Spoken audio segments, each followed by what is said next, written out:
Bonjour à tous, bienvenue dans l'interview à la une, l'émission de la rédaction de Nice Matin. Une émission que j'ai le plaisir de présenter avec Frédéric Maurice, c'est le chef de l'édition de Nice Matin. Bonjour Frédéric. Bonjour Denis. Notre invité Sébastien Leroy. Bonjour Sébastien Leroy. Bonjour. Vous êtes maire Les Républicains de Mandelieu-la-Napoule. Alors on va commencer par une question d'actualité. Le gouvernement multiplie des opérations place nette contre les trafics de drogue. C'était le cas cette semaine dans les Alpes-Maritimes. On a vu aussi Emmanuel Macron venir en personne soutenir une opération dite XXL à Marseille. Est-ce que le gouvernement a pris la mesure de ce problème, les trafics de drogue, qui concernent toutes les villes aujourd'hui ? Est-ce que le gouvernement a pris la mesure de l'ampleur de ce qu'est le trafic de drogue en France ? Je pense qu'il commence à le faire. Il y a un travail qui est mené par les forces de l'ordre depuis maintenant plusieurs années sur le terrain. Mais la difficulté, c'est qu'aujourd'hui, le défi est bien plus important pour se limiter à des opérations de communication telles que celles à laquelle on a assisté à Marseille. Aujourd'hui, d'ailleurs, c'est ce que disaient les magistrats quand ils sont passés en audition devant les parlementaires, c'est que eux sont sur le point de perdre la bataille, non pas parce qu'il y a un manque de force de l'ordre sur le terrain, mais simplement parce qu'au niveau du traitement judiciaire, ils n'ont pas les moyens. C'est ce que réfutent complètement Emmanuel Macron et Éric Dupond-Moretti. Pour eux, la bataille n'est pas perdue. Alors, eux le réfutent, mais quand des magistrats sous serment, y compris le procureur, qui par définition, on aurait pu attendre de sa part un langage beaucoup plus réservé, vous dit qu'on est en train de perdre la bataille, notamment au niveau de la corruption qui est en train de se diffuser de partout, parce que le chiffre d'affaires qui est créé par le trafic de stupéfiants en France, qui s'est réparti de partout sur le territoire, tout cela a dérivé depuis bien longtemps. Je pense que le gouvernement a malheureusement extrêmement tardé, après presque une décennie de pouvoir, pour déclarer la guerre véritablement au narcotrafic. Et il ne suffira pas de faire des opérations de nettoyage ponctuelles où on va descendre sur le terrain et dans 3 semaines tout va repartir comme avant. Il faut s'attaquer au réseau en profondeur, mais ça nécessite de réformer notre droit. Aujourd'hui, le droit français, comme dans bien d'autres domaines, n'est pas du tout calibré pour s'attaquer à des réseaux aussi puissants, tout simplement parce que les procédures sont trop complexes, tout simplement parce que la réponse pénale n'est pas possible vu le manque de places de prison notamment, mais aussi parce qu'on a trop d'exceptions et des lois qui ne sont pas assez fermes, et on ne peut plus, avec le droit tel qu'il est aujourd'hui en France, encore une fois, le droit commun, s'attaquer à cela. Il faut avoir une politique bien plus profonde et générale que de se contenter de mettre des moyens et de faire des pseudo-opérations de nettoyage. Les stupéfiants, c'est un problème aussi dans votre ville ? Est-ce que c'est quelque chose que vous percevez ? Est-ce qu'il y a des points de deal à démanteler ? À Mandelieu, non, de manière extrêmement précise, mais on sait qu'il y en a. On a une surveillance constante du territoire, on sait qu'on a des bandes qui sont de passage, qui essaient parfois de s'implanter, et on essaie de les éradiquer dès qu'ils se manifestent. Mais aujourd'hui, ce que l'on constate, c'est que même sur notre territoire dans les Alpes-Maritimes, on a des réseaux qui viennent des Bouches-du-Rhône, voire parfois de Lyon ou de Paris, et on a de la présence, on a du passage, du trafic. Donc naturellement, aujourd'hui, cette problématique touche tout le territoire national, et d'une ampleur sans précédent. L'actualité de ces dernières semaines dans les Alpes-Maritimes, c'est les intempéries. Comment avez-vous géré les derniers épisodes à Mandelieu ? Alors à Mandelieu, nous avons géré cela comme les crises précédentes, c'est-à-dire que nous avons activé tous les systèmes d'alerte, nous avons mis en place la cellule de crise, nous avons averti la population, et nous avons eu de la chance, parce que ces deux phénomènes qui se sont répercutés à quelques jours d'intervalle n'ont pas été aussi puissants que ce que les prévisions laissaient entendre. Donc on a eu quand même des débordements limités, pour être très clair, mais aujourd'hui, nos territoires qui restent très exposés, même s'ils ont reçu plus de 600 mm de précipitations depuis le 1er janvier, ont bien réagi parce que les quantités d'eau qui sont tombées ont été assez modestes. Vous avez procédé à des évacuations préventives le 9 mars. Pourquoi cette décision, et est-ce que c'est des situations qui peuvent être amenées à se répéter ? Alors, nous avons effectivement procédé à des évacuations, à la fois de tout ce qui était camping, résidence touristique près des cours d'eau et de certains quartiers de population, parce qu'il faut bien savoir que sur la ville de Mandelieu notamment, il y a des quartiers où il faut prendre les décisions en amont. On ne peut pas réagir a posteriori, tout simplement parce que le temps d'alerte, si la crise se vérifie, n'est pas suffisant pour évacuer. Donc aujourd'hui, on a cette politique de prévention. Dès qu'on a des données qui sont suffisamment concordantes émises par les services de météo pour craindre des précipitations très fortes, même si on a fait déjà quand même des travaux assez conséquents, notamment sur les copropriétés, on a investi près de 8 millions d'euros pour les protéger, on ne prend pas le risque, on préfère évacuer les rez-de-chaussée. Il faut aujourd'hui anticiper. le maître mot est là, et toujours s'attendre à ce qui n'est pas prévu. Parce que la nature est par définition imprévisible, elle frappera toujours d'une manière inattendue. Et pour vous donner une illustration de ce propos, sur 3 épisodes majeurs d'inondations que nous avons vécus au cours des 5 dernières années, 3 fois le scénario a été totalement différent. Est-ce que la population est aujourd'hui totalement préparée, sensibilisée ? Alors la population à Mandelieu, naturellement, est préparée, sensibilisée, mais on ne l'est jamais assez. Encore une fois, parce que plus le temps passe, plus on a tendance à l'oublier, et on ne peut jamais savoir ce qui va survenir. Et c'est en cela que moi j'essaie de porter ce message auprès de mes collègues et que j'essaie de le faire entendre, non pas aux services locaux de l'État qui l'ont parfaitement compris, mais à nos gouvernants et législateurs qui, eux, ne le comprennent pas. C'est que la nature va de plus en plus être extrêmement intense et violente, que nos territoires ne sont absolument pas préparés face à ces crises qui s'annoncent et qu'aujourd'hui on prend du retard. Alors justement, vous avez accumulé une telle expérience que vous êtes devenu coprésident de la mission gestion des risques à l'Association des maires de France. Ça consiste en quoi exactement ? Alors ce groupe de travail sur les risques qui a été institué par David Lisnard quand il a pris la présidence de l'AMF, elle vise, avec Éric Ménassi qui est le maire de Trèbes, qui lui a été confronté aussi aux risques naturels mais également aux attentats de Trèbes, vise à en fait plusieurs choses. Premièrement, aller à la rencontre de nos collègues dans toute la France, les sensibiliser sur cette situation, discuter avec eux sur les blocages qu'ils rencontrent pour faire un constat du terrain et voir si ça rejoint notre expérience, et faire remonter ces problématiques à Paris pour que Paris se décide enfin à traiter le sujet sérieusement et non pas à faire comme ils font par exemple sur le trafic de stupéfiants, des opérations de communication a posteriori. C'est-à-dire qu'aujourd'hui, la grande mode en France, c'est que vous avez une catastrophe. Une fois que la catastrophe est survenue, tout le gouvernement arrive, on vous explique qu'on va mettre en place des procédures d'exception, qu'on va faire en 3 mois ce qu'on n'a pas fait en 50 ans. L'émotion passe, tout le monde repart, et il ne se passe plus rien. Vous voyez, on l'a vu, tempête Alex, les incendies de Gironde. Et entre les deux, c'est difficile de faire vivre l'état d'esprit de vigilance contre les crises, parce qu'on voit bien que les gens reprennent vite leurs habitudes. Si on n'arrive pas à entretenir cet état d'esprit qu'il faut se préparer aux crises, c'est quelque chose qu'on a du mal à maintenir, quoi. Alors de moins en moins. Quand même, aujourd'hui, très sincèrement, tous les élus avec lesquels on discute sont conscients de la problématique. Alors, c'est très, très disparate parce que vous avez le maire du tout petit village comme le maire de la grande métropole. Il y a ceux qui n'ont pas encore été frappés, ceux qui l'ont déjà été plusieurs fois. Mais aujourd'hui, il y a quand même une prise de conscience qui se fait de manière générale parce qu'on le voit dans l'actualité dans le monde entier. La difficulté, très clairement, c'est que ce discours de terrain, ce discours de réalité aujourd'hui est totalement inaudible par un certain milieu parisien qui, lui, est enfermé dans ses blocages démagogiques et n'est pas prêt à en sortir parce que ce n'est pas dans leur logiciel. Donc vous avez les élus sur le terrain, les acteurs de l'État sur le terrain qui partagent tous le même constat. Vous avez les grandes directions à Paris qui sont aussi au fait, qui constatent que ça ne marche pas. Mais malgré cela, à l'heure où on parle, il n'y a aucune réforme de fond, de profondeur réelle pour lever tout ce qui paralyse l'action publique sur ce secteur. Lors des dernières intempéries, vous avez poussé un énorme coup de gueule concernant la loi SRU sur les logements sociaux. Pourquoi cette réaction ? Parce que cette réaction, ça fait des années que je dénonce l'aberration de la loi SRU, en particulier de son application sur Mandelieu. Cette aberration, elle a même été confirmée et reprise par les services locaux de l'État. En 2020, la préfecture et la DDTM des Alpes-Maritimes avaient demandé à ce que Mandelieu sorte de l'application de la loi SRU. Ça a été balayé d'un revers de main par Paris, sur instruction du ministère du Logement de l'époque, de Madame Vargon. Pas d'exception. Parce qu'il fallait faire du chiffre, et que en gros les inondations ne les concernaient pas. Ça m'a été clairement dit par son cabinet que les zones inondables, pour eux, n'étaient pas un sujet. Et pourquoi ? Parce que, alors qu'on leur explique qu'on est totalement dans l'impossibilité de le faire, il ne s'agit pas d'être contre le logement social. On en a besoin, comme tout le monde, et d'ailleurs comme tous les élus de France. Il n'y a pas un élu aujourd'hui qui vous dit « moi je suis contre le logement social », c'est délirant. Malgré le fait qu'on leur dise que ce n'est pas possible, quelle a été la conséquence ? Ils nous ont doublé l'amende. On est passé de 800 000 euros à 1,8 million.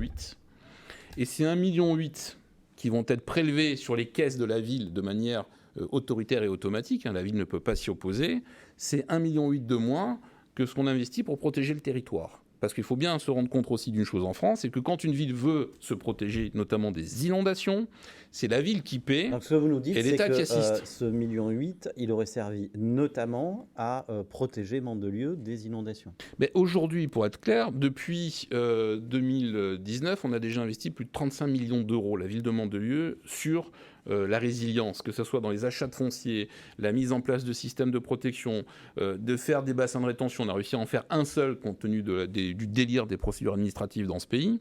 Et aujourd'hui, l'État, sa seule réponse, c'est de vous dire moi, je vous enlève de l'argent, débrouillez-vous. Alors, je vous augmente les indices des fonctionnaires. Ça vous fait de la masse salariale en plus, débrouillez-vous. Je vous ai supprimé la taxe d'habitation, je vous laisse la taxe foncière, mais je ne la fais pas évoluer pour compenser, débrouillez-vous. Je vous multiplie les fonds de péréquation pour prélever sur vos finances pour donner, soi-disant, aux villes qui ont moins d'argent, débrouillez-vous. Et maintenant, la SRU, je vous la place de 800 000 euros à 1,8 million, en m'annonçant bientôt qu'elle passera à 3 millions d'euros. Sur la loi SRU, on comprend bien qu'effectivement, l'objectif annuel qui est fixé paraît inatteignable.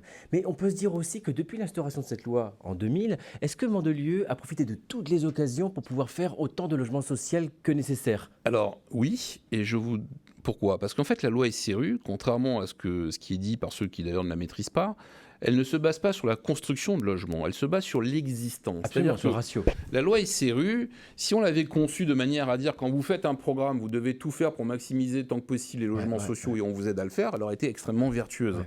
Mais cette loi, elle est devenue diabolique. Pourquoi? Parce qu'au lieu de faire ça, ils ont pris la photo des villes au moment où ils ont voté la loi pour dire que vous devez avoir 25% de la totalité en logement social. Moi, ils me demandent de faire en 15 mois l'équivalent en logement social de 15 ans de permis de construire.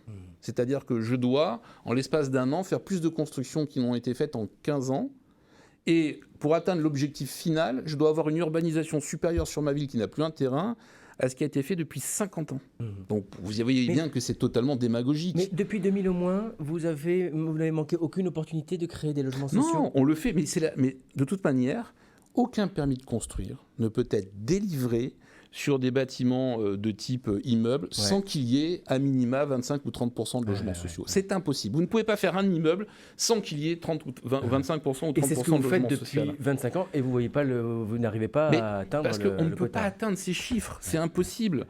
Rendez-vous compte. Moi, on me demande de faire 2200 logements sociaux. Pas parce que j'ai un besoin de 2200 logements sociaux, mais parce que quelqu'un à Paris a écrit une loi en disant il me faut 2200 logements sociaux. Pour les financer, il faut que je fasse presque 7000 logements en tout. Sinon, ils sont infaisables. Pour vous en donner l'illustration, quand l'État, il y a quelques années, m'avait retiré toutes les prérogatives pendant 3 ans pour lui faire les logements sociaux à ma place, il n'a pas été capable de faire un appartement. Parce qu'il n'y a pas de terrain, parce que quand il y en a un, il est tellement cher qu'il est infinançable pour faire uniquement des logements sociaux. Et la perversion de cette loi, SRU, que tout le monde présente comme étant la loi magnifique, il devrait peut-être se demander pourquoi la France est le seul pays au monde à avoir une législation aussi inepte. Tout simplement parce que, contrairement à ce qu'on vous dit, la loi SRU, elle organise la pénurie de logements, notamment pour les jeunes actifs. Parce que quand vous faites un immeuble avec 25% de logements dits sociaux, les 75% qui restent, qui doivent payer cette construction, sont inaccessibles pour les jeunes ménages. Et les 25% de logements sociaux que vous faites, par définition, ils sont insuffisants pour répondre à la demande. Donc vous avez en gros une loi qui ne fait que des mécontents. Pas assez de logements sociaux, les jeunes actifs ne peuvent pas se loger.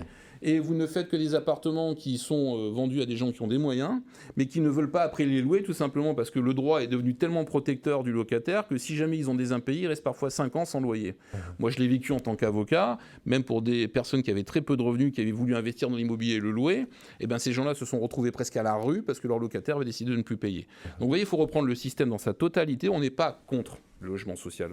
Moi, j'ai besoin de logement social, je vous le dis très clairement. Il a besoin, parce je que ne peux pas y répondre. Moins de 2000 euros net par mois ont besoin de logement social. On ne peut pas se loger dans la région. Mais c'est le problème, c'est qu'aujourd'hui, vous avez en France quasiment 70% de la population qui est éligible au logement social. Donc déjà, vous ne pouvez pas répondre à cette demande. Vous avez aujourd'hui près de 500 000 entrées sur le territoire qui sont aussi éligibles au logement social. Donc de toute manière, vous n'y arriverez pas non plus. Mais en imposant des lois aussi ridicules, aussi délirantes que la loi SRU, qui en plus s'applique aussi bien à des villes qui ont des terrains constructibles que celles qui n'en ont plus aucune, à des villes comme la mienne qui sont inondables à 80%, c'est criminel. Parce que moi, l'argent qu'on m'en enlève de manière autoritaire en sachant très bien que j'y arriverai jamais. Même les responsables de l'État me disent, on sait très bien que vous n'y arriverez pas, c'est impossible. Cet argent qu'ils m'enlèvent en connaissance de cause, c'est de l'argent en moins pour la protection du territoire, donc pour la protection des biens et des personnes. Et c'est les mêmes qui font ça, qui, dès que demain il y aura une catastrophe, viendront me dire « mais pourquoi vous avez urbanisé ? Mais c'est scandaleux, pourquoi l'avez-vous fait ? Les maires n'auraient pas dû construire ». Vous voyez, on est dans ce cercle totalement vicieux, qui n'a aucun avantage, qui n'a que des inconvénients, et qui n'est tout simplement pas réformé, parce que ceux qui sont dans l'exécutif ou dans le législatif aujourd'hui n'ont jamais eu le courage de le faire. Et c'est pour ça que j'ai écrit à Gabriel Attal quand il est devenu Premier ministre en janvier.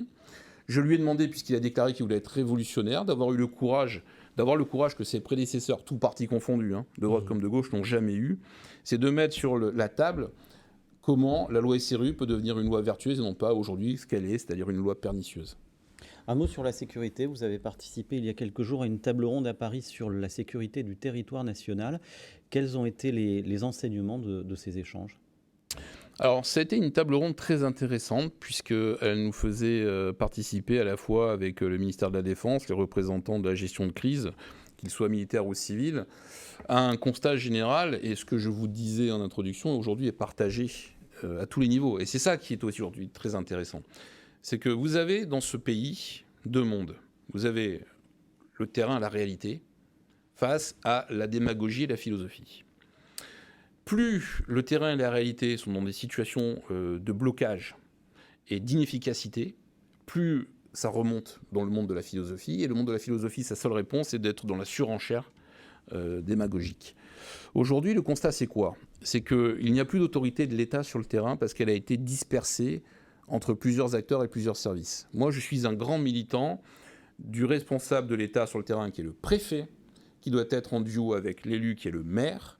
Et ce sont ces deux entités qui doivent avoir le pouvoir de décider et d'agir. Et que le contrôle général de l'État ne doit plus se faire a priori, mais a posteriori. C'est le fameux principe de subsidiarité dont on parle beaucoup à l'AMF et qui est d'ailleurs cher à David Lisnard. Ce principe-là a deux vertus. Un, vous avez de l'action et vous avez des responsables qui doivent rendre des comptes. Le préfet par rapport à l'État et le maire par rapport à ses citoyens. La situation en France aujourd'hui, ce n'est pas ça.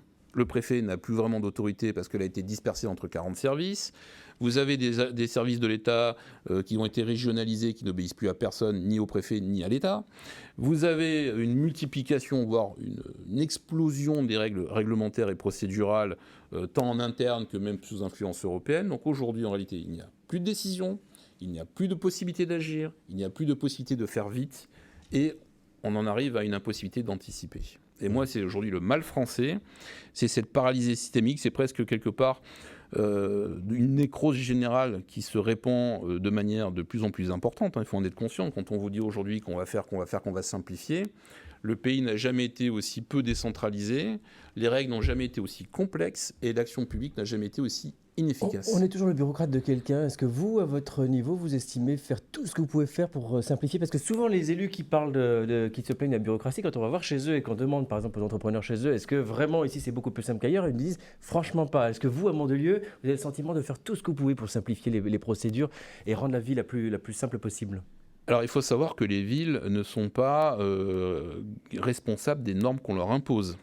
Moi, en termes d'urbanisme, les normes, ce n'est pas moi qui les impose, on me les impose. Moi, ce que j'essaie de faire, c'est dans mes documents d'urbanisme de resimplifier la règle, de la rendre compréhensible et d'avoir en quelque chose qui préserve le territoire par rapport à son évolution naturelle.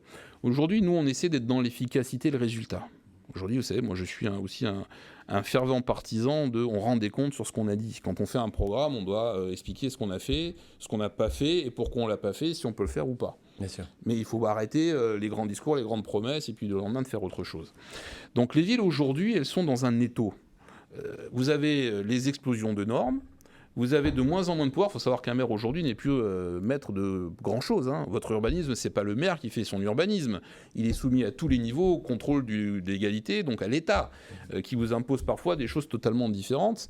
Et là, j'en veux la dernière idée en date qu'ils ont eue sur un coin de table, c'est le zéro artificialisation nette, le fameux ZAN. On vous dit aujourd'hui, il ne faut plus construire. En même temps, on vous dit qu'il faut faire de la SRU. Où on vous dit qu'il faut aller sur... vous voyez notre illustration, pour vous donner une anecdote. On nous fait faire des zones pour accélérer les nouvelles énergies. Hein, on fait faire des grands trucs, il faut déterminer des zones avec des potentiels pour faire de la nouvelle énergie, soi-disant pour avoir des règles plus simples. On a posé la question à l'État, quelle est la différence entre une zone identifiée comme pour accélération des nouvelles énergies et une zone normale? Personne n'a pu vous répondre. C'est-à-dire qu'en fait, il y a encore là aucune différence, c'est de la com. Donc on fait des grands dessins, mais il n'y a rien derrière. Vous seriez favorable à des avantages de décentralisation? Mais non seulement j'y suis favorable, mais aujourd'hui, cette décentralisation, elle est en train d'être complètement démantelée de plus en plus. Vous voyez, quand on parle de logement social, ils ont fait une loi soi-disant de simplification, la 3DS. Ouais, c'était un grand discours, on va vous rendre au pouvoir au territoire. Aujourd'hui, pour donner un logement social, ils ont été inventés une grille de notation avec 50 critères, avec des points à donner sur les 50 critères, pour savoir si le dossier a plus ou moins de points que son voisin. Absolument. Donc, en fait, aujourd'hui, le délire aussi pour attribuer un logement, c'est presque devenu l'équivalent du protocole pour lancer une fusée Ariane, quoi. Donc, on prend beaucoup plus de temps, ça consomme une énergie énorme, et le citoyen n'y comprend plus rien. Et ça, malheureusement, c'est généralisé. Il n'y a pas un secteur aujourd'hui où on a quelque chose de simple, basé sur le résultat et l'efficacité. Tout n'est que usine à gaz, complexification, etc., etc. Alors, on va parler plus précisément de Mandelieu. Les travaux de métamorphose du bord de mer ont débuté en janvier. Pourquoi ce chantier qui a nécessité 8 ans de procédure est-il si compliqué? L'élargissement des berges, cette première phase, moi, elle me tient particulièrement à cœur, parce que c'est un dossier sur lequel, comme vous le disiez, on a travaillé pendant 8 ans. Et 8 ans pour avoir les autorisations. Parce qu'on touche à l'eau. Il faut savoir qu'en France, dès qu'on touche un milieu aquatique, on est face à un mur énorme. Moi, quand j'ai voulu lancer ce projet, on m'avait dit à l'époque, c'est même pas la peine d'y penser, perdez pas votre temps, vous n'aurez jamais le droit de le faire. Donc on s'est entêté. Pourquoi on le fait? Tout simplement parce qu'on a une voie départementale qui a été construite sur une berge, qui passe sous un viaduc ferroviaire. Cette berge s'effondrait dans la mer, très simplement. Hein. On a dû faire des travaux en urgence qui nous ont quand même coûté 1 million d'euros en 2018, parce que quand la SNCF est venue changer le viaduc ferroviaire, ils ont mis une des plus grandes rues d'Europe sur ce site, et si on ne faisait pas ces travaux, elle tombait dans l'eau. Donc après, l'idée, c'était quoi? C'est de conforter la berge pour sécuriser la voie, élargir pour les piétons et le vélo, parce qu'il y a l'Eurovélo 8 qui va passer, mais c'est surtout aussi de régler un problème hydraulique. Parce que la Siagne, à cet endroit, faisait un ventre, ce qui cassait le courant quand il sortait, créait un tourbillon et empêchait l'eau de s'écouler en mer. Donc en faisant ça, c'est un petit peu comme de la plomberie, hein, on réduit le flux et on accélère le courant pour qu'on ait une... Donc c'est très vertueux, mais il nous a fallu 8 ans pour passer toutes les épreuves, on va dire, réglementaires. Alors à propos d'épreuves réglementaires et quelque chose qui concerne au premier lieu Mandelieu, est-ce que vous êtes toujours favorable à accueillir Canoë Island, donc cette plage flottante qui a tant fait polémique l'été dernier? Alors ça aussi, c'est un dossier moi, qui m'a quand même sidéré l'année dernière, parce que je ne pouvais pas imaginer qu'en France, on soit capable de vivre des situations pareilles. Il faut savoir que le projet de Canoë Island, ce n'est pas un projet de la ville de Mandelieu, c'est un projet de l'État et de la région. Hein, qui l'ont financé. Mandelieu n'a pas mis 1 euro dedans. Ouais. Nous, le principe, la discussion qu'on a eue avec les services de l'État, c'était qu'on leur avait expliqué que vu qu'ils faisaient ce projet, on était favorable pour l'expérimenter au large de Mandelieu, parce qu'on avait un rivage qui s'y prêtait. On avait mis des conditions de préservation un petit peu du rivage des citoyens. On ne voulait pas de bruit la nuit, ni tard en soirée, et on voulait avoir toutes les garanties environnementales qu'on avait. Hein. C'était ce navire, parce que c'est un navire, est peut-être un des plus écolos de Méditerranée. Ce qui s'est passé, c'est qu'on a eu un combat politique qui a été mené par le président de région qui, pour taper Mandelieu, parce qu'il ne peut pas supporter Mandelieu, a été faire tout un scandale politique en disant que c'était inacceptable. Oubliant au passage que c'est lui qui l'avait garanti et financé. Parce que la région est quand même garante d'1 million d'euros. Donc comme il n'y est pas arrivé, qu'est-ce qu'il a fait? Il a été à Paris pour se plaindre. Et Paris a donné instruction au service de l'État en local de violer la loi et de bloquer le projet sans fondement juridique. Et donc... les services de l'État ont violé la loi pour bloquer Canoë Island. Et on en est où aujourd'hui? Eh bien, l'État a été condamné 2 fois en justice. Ce qui veut dire derrière, et je vous le dis en passant, c'est que comme ils n'ont pas pu travailler, ils vont faire un recours indemnitaire et que c'est le contribuable qui va payer. Hein. Ça va coûter plusieurs millions d'euros aux contribuables français pour faire un caprice au président de région. Aujourd'hui, quel est le sujet? L'année dernière, on avait un projet qui était intéressant pour la ville, ouvert au grand public, des garanties de ne pas avoir de bruit le soir. On avait une zone de mouillage qui était identifiée où il n'y a que du sable et pas d'algues. Donc on avait toutes les garanties, c'était intéressant pour la ville, il y avait des rentrées financières et ça développait le territoire. À ce stade, pour cette année, Canoë a donc ses autorisations. Mais je n'ai pas eu aujourd'hui de projet sur lequel travailler pour la ville de Mandelieu en termes d'attractivité, d'ouverture au public, etc. Donc, ça veut dire qu'ils ne sont plus candidats ? Alors aujourd'hui, je pense qu'ils ont compris que l'État français n'était plus fiable. Donc je pense qu'ils vont vouloir quand même essayer de travailler. Mais moi, à Mandelieu, j'ai posé des conditions. C'est que s'ils veulent venir, il faudra qu'ils remplissent les critères. Donc, à ce stade, et à l'heure où je vous parle, je n'ai pas un dossier qui me permette de me prononcer. Donc là, actuellement, je n'ai pas de projet Canua à vous annoncer. Peut-être que si maintenant, la semaine prochaine, ils viennent avec quelque chose de détaillé, je vous en parlerai. Mais là, au moment où nous faisons cette interview, je n'ai pas ces données. D'accord. Alors, une mandolocienne, Louise Cervera, est la première athlète tricolore à être sélectionnée pour les Jeux Olympiques de Paris en dériveur solitaire. Tout à fait. C'est une vraie fierté pour Mandelieu.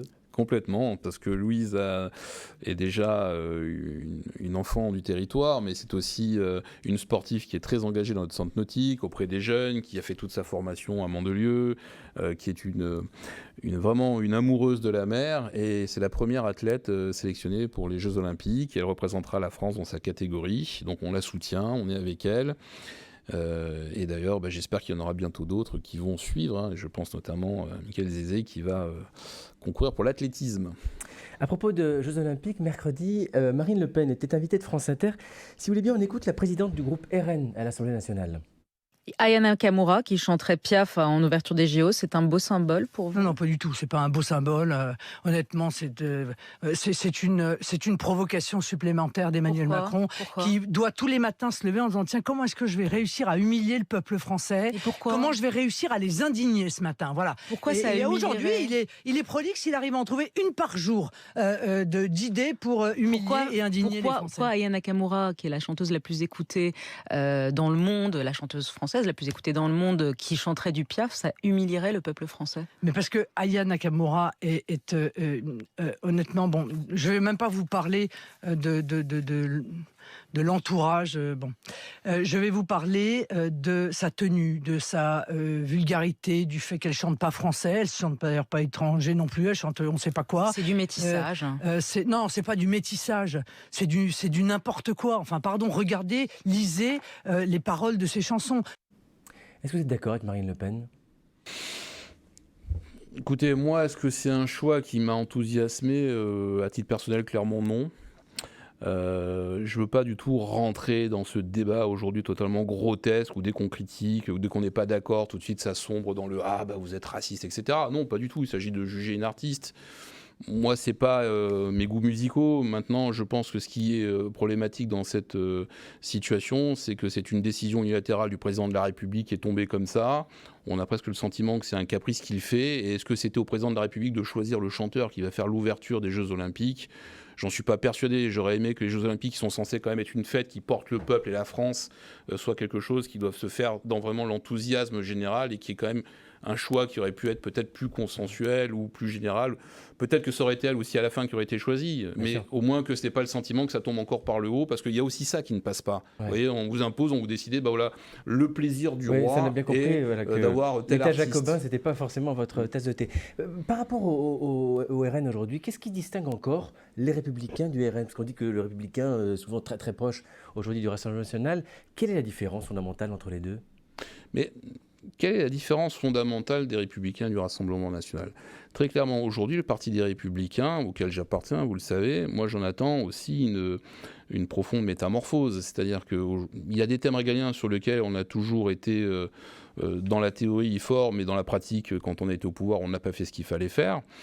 Mais moi, très clairement, je pense que le Parti des Républicains, sa différence, c'est qu'il n'a pas sombré dans un certain populisme économique, notamment, qui aujourd'hui, quelque part, discrédite aussi ce que disait le RN, d'ailleurs qui en revient. Vous savez, aujourd'hui, par exemple, on reparle de l'Europe, ils ont complètement évolué sur le sujet. Bien sûr. Mais en ce qui me concerne personnellement, moi, je vous dirais que sur ce qui est sécurité régalien, je peux être parfois beaucoup plus dur que ne serait même le RN, parce que c'est ma conviction. Moi, je pense que le Parti des Républicains est un parti qui doit se réinventer. J'ai confiance dans Éric Ciotti, qui est quelqu'un de bien, de parole et de valeur, surtout. Mais on ne peut pas continuer à faire de l'entre-soi parisien. Il faut avoir une action de terrain. Moi, aujourd'hui, c'est ça qui est important. Je pense que ce qui doit emporter dans la politique française, c'est la vision à la fois pour un pays, mais aussi pour un peuple, pour des valeurs nationales, pour des valeurs universelles, mais qu'on refasse de la France un grand pays et surtout un pays puissant. Et pour ça, il ne s'agit plus de faire de la politique, de savoir qui est de tel parti. La seule chose qui compte, c'est le terrain. Moi, je peux vous dire, par exemple, qu'à l'AMF, quand je discute de ça, je m'entends très bien avec des gens de gauche comme de droite. Ouais. Vous voyez, c'est pas une question de parti, c'est une question de vision. Et en parlant de l'AMF, David Lisnard, c'est la personne la personne idéale pour vous aujourd'hui par rapport à tout ce que vous dites. C'est vraiment le discours qu'on entend aussi de David Lisnard. C'est celui que vous encouragez le plus à aller le plus loin possible? Mais moi, David Lisnard, pour vous, très rapidement, pour vous dire, moi, c'est quelqu'un avec qui je travaille depuis maintenant plus d'une décennie. Et avec laquelle nous avions eu même des contentieux très puissants à l'époque. Hein. C'est qu'entre Cannes et Mandelieu, quand on disait qu'il y avait une opposition, c'était même plus que ça. C'était une guerre de tranchées, très clairement. On a appris à se connaître, on a travaillé ensemble, on a mené des projets. Et aujourd'hui, ce qui nous anime, c'est le résultat, encore une fois. Mais c'est aussi le sens de la réalité. Et moi, ce que j'apprécie en lui, déjà, je pense qu'être tout à fait d'accord sur ce principe avec ses grandes lignes, c'est que ce qui compte, c'est de sauver la France. On arrive à une croisée des chemins. Et quand je vous dis ça, je pèse mes mots. Aujourd'hui, la France est sur le point de basculer. Ce qui se passera dans les années qui viennent va être déterminant pour l'avenir. Vous savez, un pays, c'est pas quelque chose d'inné. Quand je vois souvent, je discute, j'ai l'impression que tout a toujours été acquis en France. La liberté, la prospérité, la sécurité. Il faut savoir que c'est faux. On est dans un monde qui est extrêmement récent, extrêmement fragile et qui n'est pas voué forcément à durer si on ne fait pas des efforts pour le faire. Extrêmement mobile. Donc moi, aujourd'hui, je pense que très clairement, l'AMF a cette puissance de faire un constat transpartisan. On est sur ce qui marche pas, ce qui marche. On écoute la sensibilité de chacun. On a nos divergences, très clairement. David Lisnard, lui, porte un discours qui est celui de la réalité aussi, ce que j'apprécie. Et on a beaucoup de points communs sur ces sujets-là.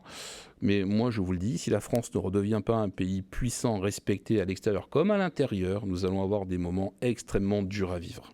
Alors avant de terminer, on passe à la question perso.